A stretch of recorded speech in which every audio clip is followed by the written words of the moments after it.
मोहनदास करमचंद गांधी ने वो एक एक्टिव लीडर के रूप में 1915 से लेकर 30 जनवरी 1948 की दोपहर तक रहे, जब नाथूराम विनायक गोडसे ने उनके जीवन का अंत करते हुए उनके सीने में 3 गोलियां दाग दी।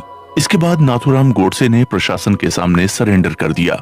8 नवंबर 1948 को दिल्ली के प्रसिद्ध लाल किले पर जब स्पेशल जज की कोर्ट में नाथूराम गोडसे से ये पूछा गया कि क्या वे अपने बचाव में कुछ कहना चाहते हैं, नाथूराम गोडसे ने एक डिटेल स्टेटमेंट के जरिए जज को अपना जवाब सुनाना चाहा।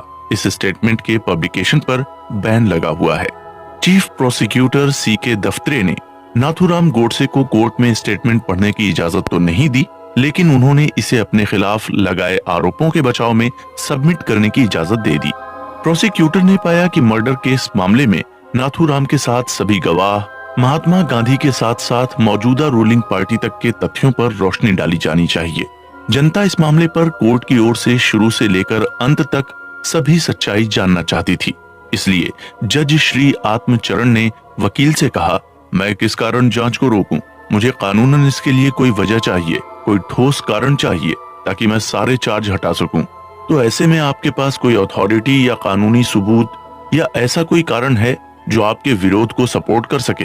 लेकिन वकील के पास ऐसा कुछ नहीं था कि वो कोर्ट के सामने पेश कर जज को सेटिस्फाई कर सके। हिसार कोर्ट में नाथूराम गोडसे के स्टेटमेंट को पढ़ने के लिए दायर याचिका को खारिज कर दिया गया। अगले दिन इस स्टेटमेंट के कुछ अंश समाचार पत्रों में छपे। दोनों तरफ की दलीलें और भी कई महत्वपूर्ण तथ्य थे जो फिलहाल अंधेरे में ही थे। लोग ये जानना चाहते थे कि गांधी जी की हत्या करने वाले गोडसे पर कौन कौन से चार्ज लगे हैं। पंडित नेहरू प्रधानमंत्री थे। उनके कहे अनुसार हर राज्य में इस बयान के पब्लिकेशन पर रोक लगा दी गई, आंशिक और पूर्ण रूप से। इसके बाद सरकार ने नाथूराम गोडसे का पूरा बयान शिमला हाई कोर्ट में जून 1949 में दर्ज करवाया। नाथूराम गोडसे के कोर्ट में बयान के वक्त मीडिया कर्मी उस समय अपना पेन नोटबुक लेकर स्टेटमेंट नोट करने के लिए तैयार खड़े थे, उत्सुक थे सही रिपोर्ट जानने के लिए। नाथूराम गोडसे का बयान कोर्ट में दर्ज हुआ और अंग्रेजी में पब्लिश हुआ, क्योंकि कोर्ट की कार्यवाही भी इसी भाषा में हुई थी। दुनिया के हर कोने में लोग इस मामले की जानकारी को लेकर एक्साइटेड थे कि गांधी जी के हत्या वाले मामले का आखिर क्या होगा।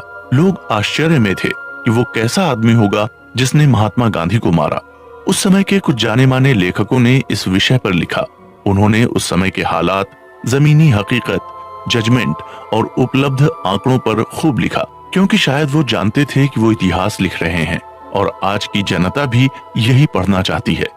कानूनन ऑथेंटिक स्टेटमेंट अब क्लियर हो चुका था और उस समय के कुछ राइटर्स ने माहौल के हिसाब से चीजों को तोड़ मरोड़ कर भी पेश किया। पढ़ने वालों ने भी अपनी खुद की राय बना ली थी और असलियत और अंदाजे के अनुसार स्टेटमेंट का अपना अपना मतलब निकाल लिया था। इस बारे में नाथूराम ने खुद कहा था कि कुछ ईमानदार इतिहासकारों ने मेरे किए गए काम को लिखा है और एक दिन भविष्य में वे सच को जरूर जान लेंगे। नाथूराम गोडसे ने जिन परिस्थितियों में ये काम किया था, उस लिहाज से वे उस समय परम पूजनीय हो गए थे।